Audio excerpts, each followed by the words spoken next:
In this video, I'm talking about boundaries with mind reading. This is basically a situation where you're in some kind of relationship with someone. It can be romantic, it can be mother-in-law, it can be friend or classmate, it doesn't matter.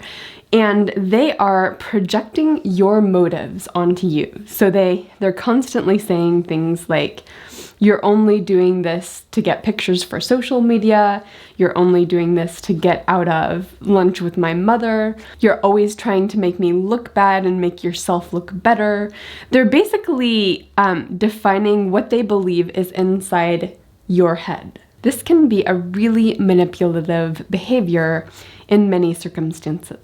So it can really help to be explicit in your relationships around the behavior of mind reading. But it's also a little bit more complex than other types of boundaries. So I would like to visualize first one way of thinking about this. These turned out looking like gingerbread men, but that's not exactly what I meant. This is meant to be two stick people, and they have two different levels of boundaries.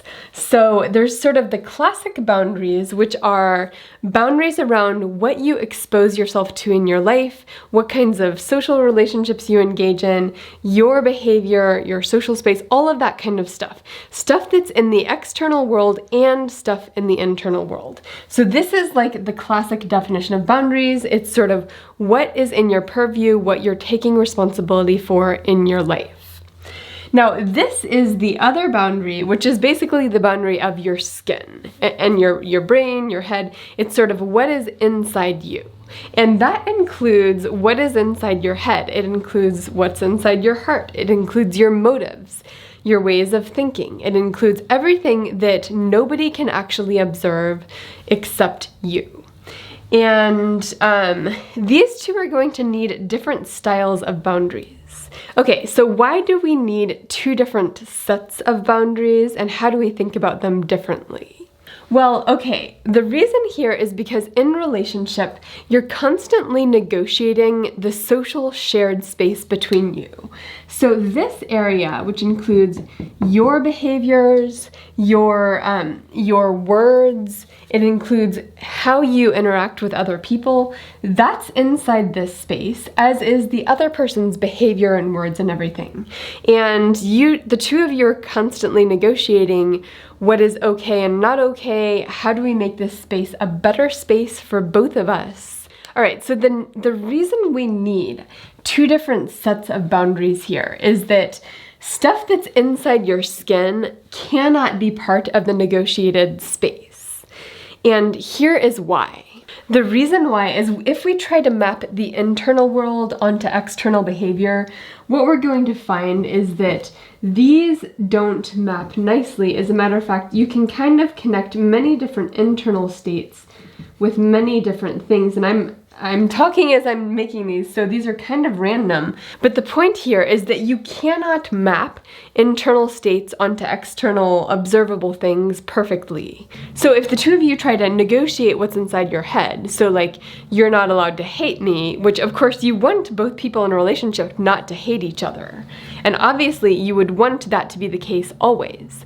The problem is, if the other person is sort of monitoring that, how do they decide if you're doing something that's hateful or that's mean or that's whatnot, when it could be that you're just anxious, it could be that you're just preoccupied. There's so many different explanations for any given behavior. So the fact that you can't map these means there would be no way of actually enforcing or for the other person to actually know, are you living up to your side of the bargain in terms of what's inside your head? And it's also really hard to control what's inside your head. I mean, it'd be wonderful to negotiate, never think anything bad about me, or never think anything judgmental about me. That would be great.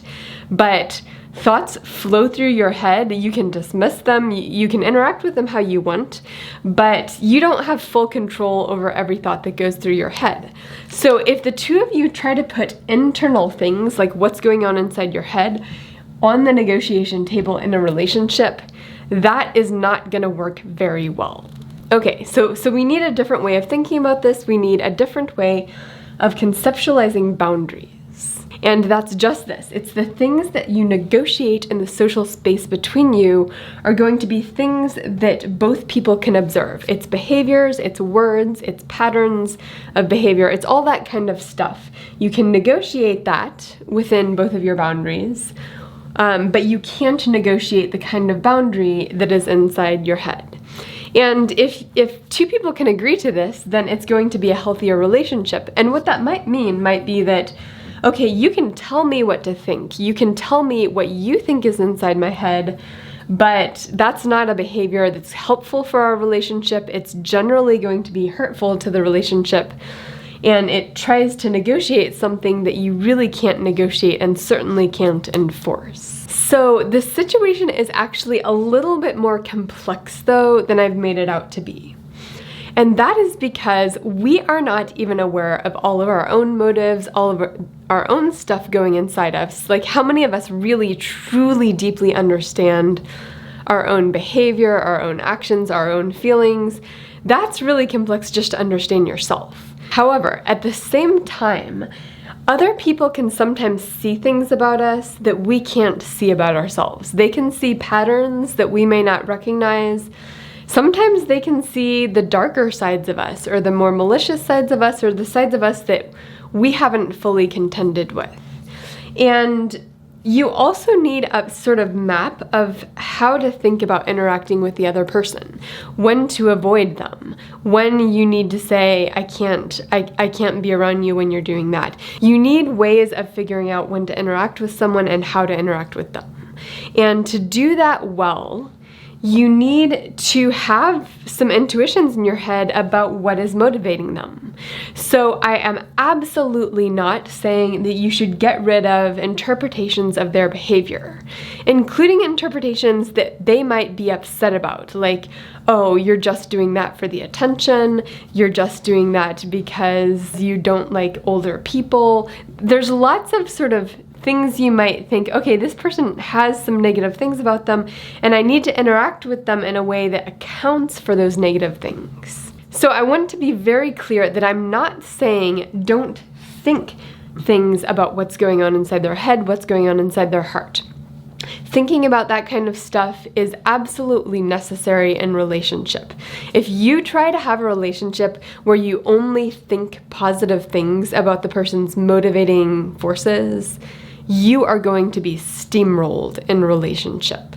You will be taken advantage of.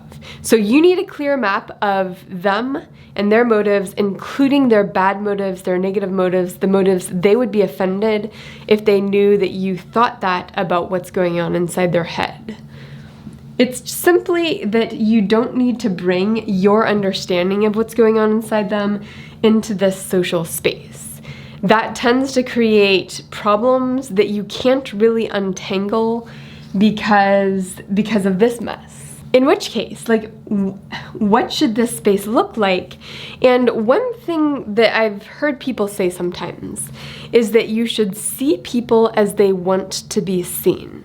And I'm going to parse this out a little bit because on one hand, I think that's really good advice. A lot of times people are afraid that people will see them negatively, that they'll be judged, and that keeps them in their shells, it keeps them from sharing. And if you want to go deeper in relationship, then you need to be willing to sort of put some of those fears to rest and say, I'm going to believe the best about you, even when you're acting in ways that are frustrating, and that can definitely deepen a relationship.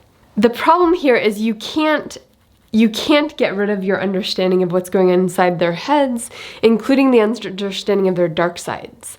So if you truly take on the mantra, see people as they want to be seen, then you're either going to be dishonest with yourself or with other people, or you're going to be truly taken advantage of. So you can't actually just take that mantra full force and use it. It doesn't quite work. But you can say, you know what, the things about you that I believe or perceive or that I'm working with that are a little bit negative that I know would probably offend you if you knew it. Those things I can keep to myself. They can stay inside my head. The things I will work with in this social space with you are going to be the things that come from a place of seeing you in your best light. And separating those out, separating those into different boundary sets is going to be important. Now, of course, if you believe someone has negative motives, if you believe negative things about what's going on inside their head, that can slip into the relationship in other ways, which is why this is super complicated. But that just means that you might have more subtle behaviors to negotiate in that relationship. And sometimes it's really hard to even recognize or talk about those subtle behaviors, but that's why it's good to get a good feelings word vocabulary. It's good to practice conversation in a way where you're describing things that are hard to describe. The last thing I'd like to do is to connect this to my usual definition of boundaries. And my usual definition of boundaries is that it's a budget for emotional and spiritual energy, where you're deciding how you spend that budget. And that relates more to this outer boundary where you're thinking about, how do I spend my time, my energy? What behaviors do I spend a lot of time thinking about and controlling? What behaviors do I sort of let go, even if they're like annoying or offensive because I just don't have the energy to deal with those behaviors? All of that kind of stuff. So my definition of boundaries relates more to this external boundary. But of course, if you want, the boundary inside your skin, inside your head, is one that is going to have a big effect on your relationship with yourself. And that sounds a little bit corny, I know, but the way you spend your mental energy, sort of the things you attend to inside your head, the things you think about, the things that are salient to you when you're sitting alone thinking, that's going to have a huge impact on your emotions and how you experience life. So actually, I think the definition budget for your emotional and spiritual energy works for both sets of boundaries here, the small one and the big one.